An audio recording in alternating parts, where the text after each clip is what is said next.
चलेगा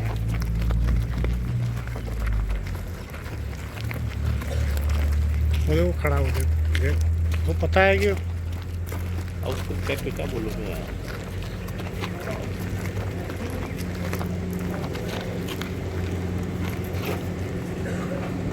कि 1 तारीख को आमली रोजड़ी में आर.के. पुरम थाना इलाके में एक रिटायर्ड फौजी की संदिग्ध अवस्था में लाश मिली थी, जिसके जैसे ही सूचना मिली तो तुरंत हम मौके पे पहुंचे। SHO IPS probationer Siddharth Srivastava, CO 4 Manish, मैं एफएसएल से उसकी पूरी गहनता से पूरे जो घटनाक्रम था उसका नक्शा मौका बनाया गया, साक्ष्य उठाए गए। बात ये निकल के आई कि जो मृतक की जो वाइफ़ है उसका मृतक के ही एक अच्छे दोस्त के साथ 4-5 महीने से कोई अवैध संबंध चल रहे थे।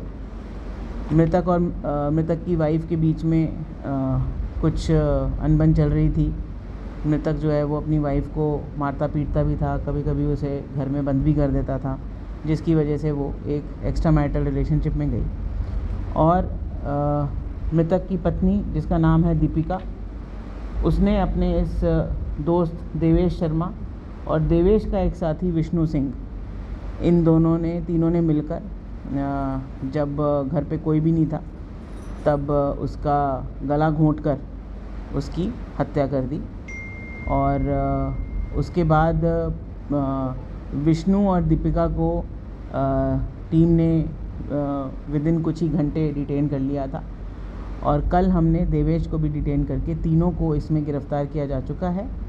प्रकरण की संगीनता को देखते हुए जैसे ही चार्जशीट होगी उसके बाद इसको केस ऑफिसर स्कीम में लेकर भी इसका निस्तारण त्वरित गति से किया जाएगा। सामने आया कि वारदात से पहले इन लोगों ने शराब भी पी थी उसी घर में जहाँ पर ये वारदात हुई। देखिए, उसका तो इस केस से कोई लेना देना है नहीं, क्योंकि हम ये कतई हम इसी तरीके से इन्वेस्टिगेट करेंगे जिसमें जो एविडेंस मोटिव के रहे होंगे, मर्डर के या और एविडेंस जो साइंटिफिक एविडेंस है, उस कलेक्शन पे हमारी जो फोकस है वो रहेगी।